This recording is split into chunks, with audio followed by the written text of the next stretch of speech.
Hey man, say man, it's your boy KJ, the host of the broadcast podcast SL Sports Language, giving you the livest, latest news and information on sports and events. And I'll put it to you like this: if you got an opinion on what I say, debate me about it. If you don't like or disagree on what I say, debate me about it. Hold on. If you don't like what I have to say, debate me about it! Speaking of debating me about it, put it in the comment section. The comment section, like, comment, subscribe. I repeat, like, comment, subscribe. So you can get your latest news information from the host, your boy KJ, the host of the broadcast podcast SL Sports Language, giving you the latest news on sports and events. Now here we go. Listen man, this is going to be a nice little simple short video on my boy Shedeur Sanders. Disclaimer, because I know how y'all gonna be in the comment section. This is no hate. I'm not bashing his character. I'm not bashing him as a person. I'm talking to him about him as a player. My sports journalism, sports mindset, sports communication, as a sports commentator, as a sports critic, I'm critiquing his ways as a, like I said, as an athlete. Whether I'm giving positive reviews, negative reviews, or just criticism. Listen, I'm not here to slander this man's name. I already made videos on him saying the same thing like I always said before. I talk about you as a player, what you do on the field. I don't talk about you what you do off the field. I don't talk about what goes on off the field unless it coincides with what is happening on the field, unless it has something to do with what you're doing on the field, like as an effect. Or this is major news. I'm not here to talk about fiascos. I'm not here to talk about scandals. I'm here to talk about your performance. And Shedeur Sanders' performance, bro, is not that good. I told y'all so, by the way, too. Shedeur Sanders is alright. Just like I said, his brother. Shedeur Sanders is an okay player. And you can look at the previous videos to where I said the Cleveland Browns have a quarterback problem. You can look at the previous videos that I said Shedeur Sanders is just not really that ready as a player. Shedeur Sanders' NFL debut has, I want to say it's a bummer, but I will say it's iffy and it's shaky looking. But I will also say there's a little light at the end of the tunnel.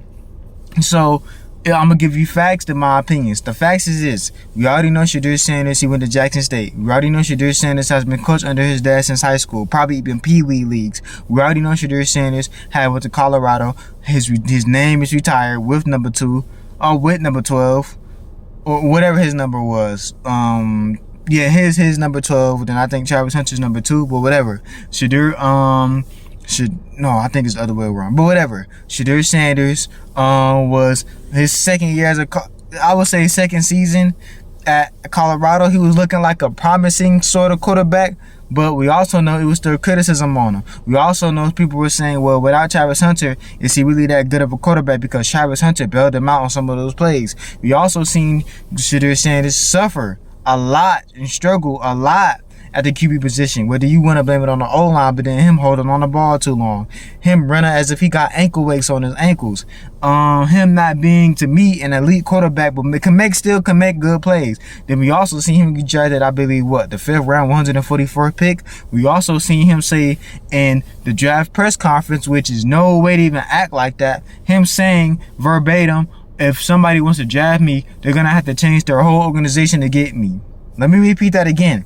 Look this up. He said if a team wants to draft me, you're going to have to change your whole organization to draft me. Who are you to even say that, my brother? But we not finna go there. We're going to go there later in the video. Just to make a full circle moment. Every video that I made on the family has been a full circle moment. Whether it been Shiloh, which he seems cool. Whether it been Shedeur, or whether it been Dion and his coaching style, which has led him to, not I want to say his demise, but led to why the Colorado University has not been winning. Shedeur Sanders has been trying to stunt like his daddy, which is nothing wrong to a certain degree, because hey, we get it. Most young men, the boys, are gonna look up to who's in the household, especially when you have a father in the household. You can't take away Deion Sanders him as a father, as a dad. He's been there for his family. But you see him trying to be like his dad, but everybody else been saying, which is pretty much the truth, you was nowhere near your dad in terms of generational talent. Yeah, you got the jury on. Yeah, you dripped up and draped out, but you don't need to be having that jury on when y'all losing. I can see if you winning, yeah, you might be feeling yourself, but let's look back on those old college Deion Sanders videos. When Deion Sanders was in Florida State, he wasn't dripped up and draped out. The most drip he had was Jerry Cord, but he claims it was still dry. Shout out to Neon Deion.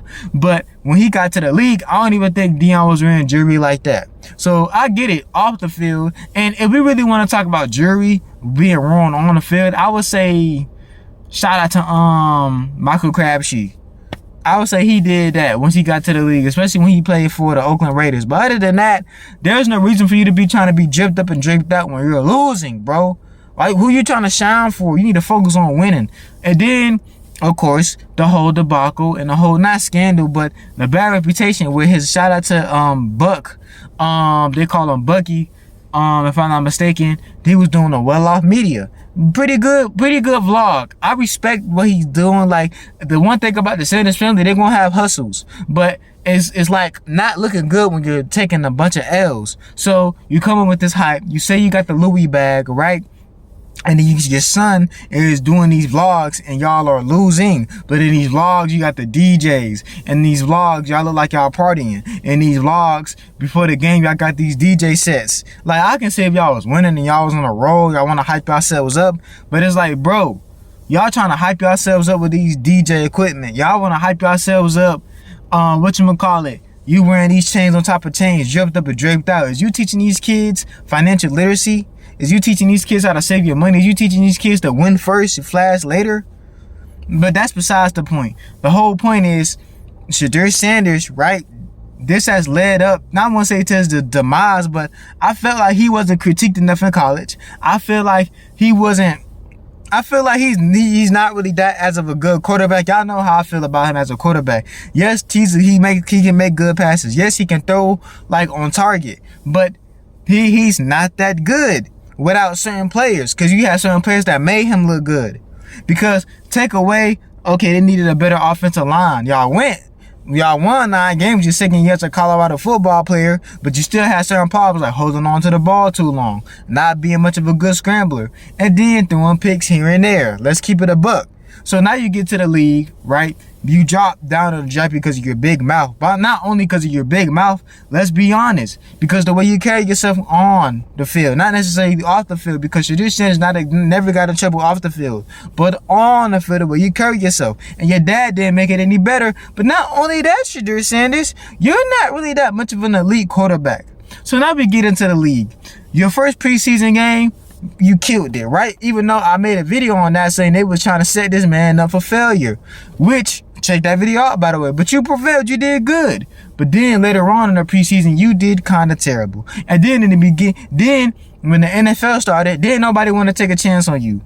They started Flacco. Then they traded him, if I'm not mistaken. Then they started Dylan Gabriel over you. Now, you have to ask yourself, why they keep starting other players rather than Shedeur Sanders? Because Shedeur Sanders at one point was becoming a fan favorite, not by critiques, not by the sports commentators, not by journalists. We talking about like fan favorites in like the Cleveland, like the neighborhood. Because I remember there was a burn down in one of the Cleveland areas to where the apartments was nearly burned down, and he came through, he put up his money, he gave back to the community, all those type of things where everything was free. And I respect that.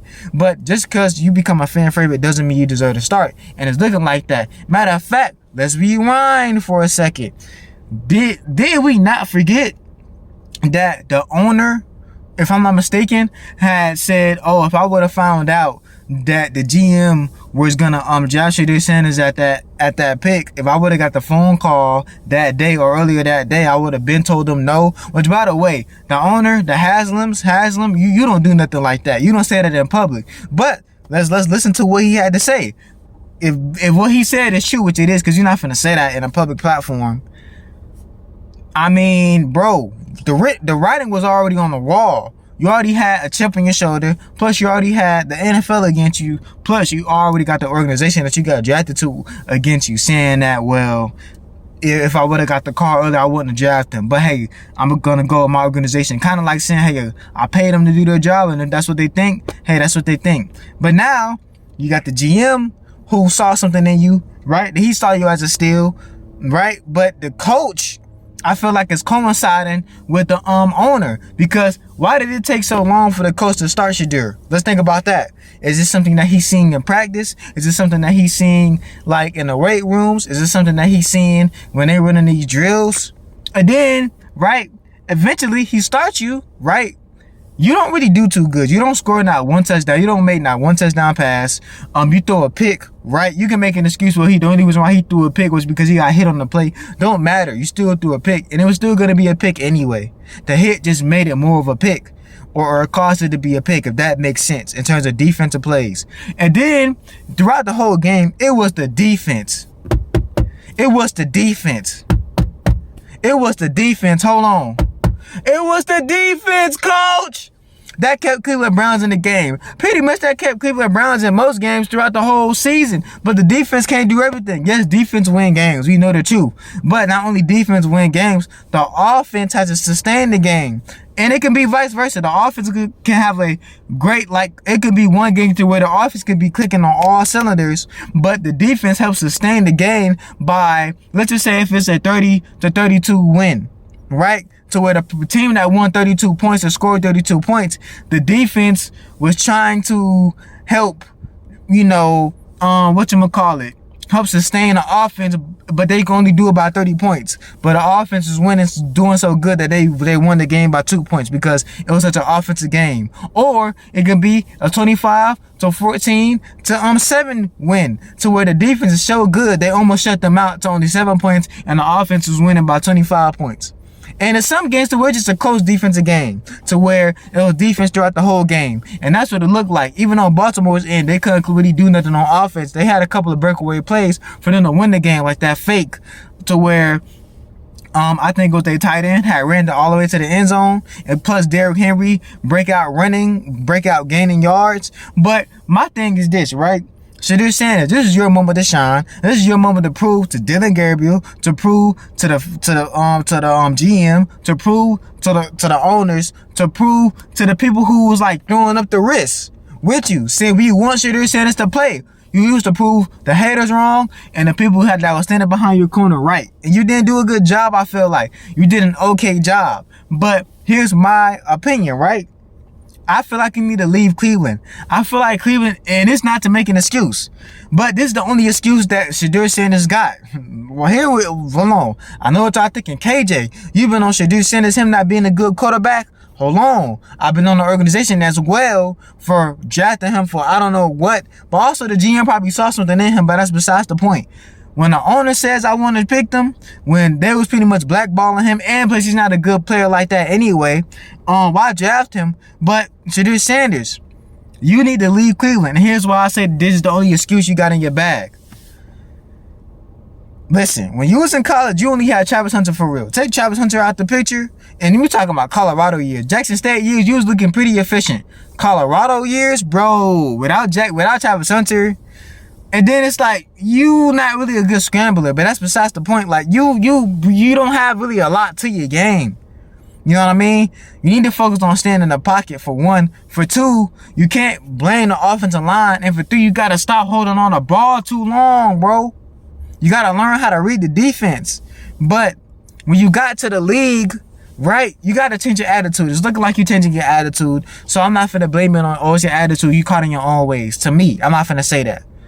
It's looking like you're getting better with that. But also, the way you play is not really, it's okay, bro. You, like I said, when you watch the game, there's a little light at the end of the tunnel. He was scrambling again, first downs a little bit.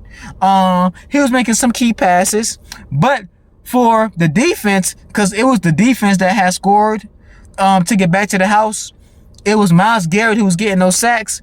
And then there was one possession to where one player had got a pick, nearly ran it in for a touchdown. So guess what? Y'all are right there. Y'all are right there in the red zone. You mean to tell me you don't score not one touchdown off of that, Shedeur? Y'all just had to settle for field goals? So that's just it's looking like, bro, why would I put you in when you're in the red zone, but you got to settle for field goals? Or you're in midfield, but you got to settle for field goals. You see what I'm saying? And yeah, there was one play where you threw it to the end zone, but old boy just couldn't catch it. He couldn't take it in. Y'all remember that play where he threw all the way to the end zone? It was like a bomb, but I guess you can say the DB stripped it away from him, but also he couldn't hold in the ball. You can blame it on the receiver, but still, one pick. Yeah, you had a couple of rushing yards, but you still went 3 and out. You know what I mean? Like, was y'all even close to the 1 yard line besides the DB taking it back, nearly back to the house when he got that pick? So it just like, bro, y'all, like Shedeur Sanders is not that good, but it's making me look into the coaching staff. Shedeur Sanders, when he stepped onto that floor, mint condition. I repeat, when Shedeur Sanders stepped onto that field, mint condition. Mint condition. So, tell me why, Shedeur, you threw a pick. Tell me why, Shedeur, you still having the same mistakes holding the ball too long, getting sacked. Yes, the O-line could play better. It's not always your fault. But tell me why, Shedeur. Like, the IQ is not there. You're not able to read the defense, brother. It makes me wonder, who is your quarterback coach? Who is the offensive coach? Like honestly, like, is Steve Harvey White quarterbacks isn't what Cleveland Browns do? When the last time Cleveland Browns had a great elite quarterback besides Kozar? You see what I'm saying? Like, Cleveland Browns have been the worst organization for decades. Like, after the 70s or 80s, what are the Cleveland Browns' history? What are they? Abysmal after abysmal after abysmal. And hold on, I stand corrected. I'm wrong. The last time y'all had a good quarterback was Baker Mayfield, and y'all traded him for Deshaun Watson. And Deshaun Watson didn't even amount to nothing. So was it worth it? Was it worth it? You traded away a franchise quarterback who was pretty good, who can play ball, and Baker Mayfield was such a good quarterback for you guys in the previous decade, in terms of leading out to the playoffs, in terms of beating my Pittsburgh Steelers. They was on a win streak at that time. They was the best team in the conference, championship of the conference, and y'all took us out in the first round. I remember that year. That was like 2021 or 2020. I think either or. You mean to tell me y'all trade that away, and then you fast forward, y'all having quarterback problems? Fast forward, Shedeur Sanders haven't been touched at all during the season. He's stepping onto the field, pick. Stepping onto the field, getting sacked. Step onto the field, hold the ball too long. Now you can look at it from both ends. One end, Shedeur Sanders is just not that ready to be in the league, or he's not that good. But on the other end, the Cleveland Browns aren't molding him to be a better quarterback, because he's in y'all hands now. Y'all can't keep pointing a finger at Deion Sanders like, oh, Deion Sanders didn't train him to be a good quarterback. He hyped him up too much. He was just a yes man. That may be the truth, but he's in your possession now. He's in your caretaker now. Now, yes, you can say it's up to a grown man to want to do better. That's true. But if Shedeur Sanders is showing up to practice, showing up doing his reps, why isn't he not getting better? Now, you can say like I said, I still think there's little light at the end of the tunnel, but it's like a little streak of light because, like I said, bro, just those same mistakes he did in college and in the pro level in preseason is looking like he hasn't evolved on that. But also, because there's no rumors that Shedeur Sanders isn't coming up to practice. There's no rumors that Shedeur Sanders isn't trying to make progress. Now, like I said, is he a bust? It's leaning towards that, yes. But I got to look at the Cleveland Browns organization on this one. Like, what is the coaching staff doing to make him better, to make him more efficient? But then again, Cleveland Brown has a history of having multiple quarterbacks and them not planning out. Whether it be veterans, whether it be drafts. The only good drafted quarterback that y'all got was Baker Mayfield, and he's one of those type of players to where, let's just say Baker Mayfield was still as a Brown, still a Brown, and they still had a bad record like they got right now with Dylan Gabriel, Shedeur Sanders, and Flacco before they traded him. It's more so I would blame the organization rather than Baker Mayfield, depending on how he playing, because you got quarterbacks that play their heart out, but the team just terrible. So, I mean, it's both. The organization is horrible, the offense, but it's also just the players that they got, including Shedeur, just not that good of a player. But I think Shedeur Sanders need to leave Cleveland after this season. Even if you got to book it to free agency, bro, just leave Cleveland. Even if you got to go to the Canadian League, bro, just leave. So what if they say you a bust? So what if they say you a runner, you a track star? Bro, just leave Cleveland, because they're not helping you. But also, you got to get better, dude. You're not a really, honestly, in my opinion, and this is my opinion, and I end it like this. Shedeur Sanders is not really an NFL top quarterback. He's not ready to be an NFL quarterback. But it didn't make it any better that he was drafted in a position or in an organization that doesn't help build quarterbacks. Shedeur Sanders is just not that good, bro. He's just not.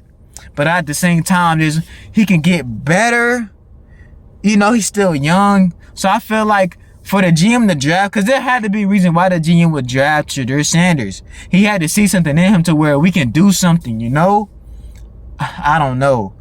But Shedeur Sanders, man, he had a I won't say an abysmal, but he had an alright debut. He's gonna start against the Raiders if I'm not mistaken. So we gotta see till next game. It's your boy KJ, the host of the Broadcast Podcast, SO Sports Language, giving the latest news information on sports and events. And I'll put it to you like this.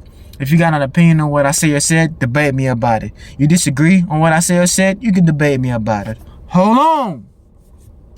If you don't like what I say or said, debate me about it!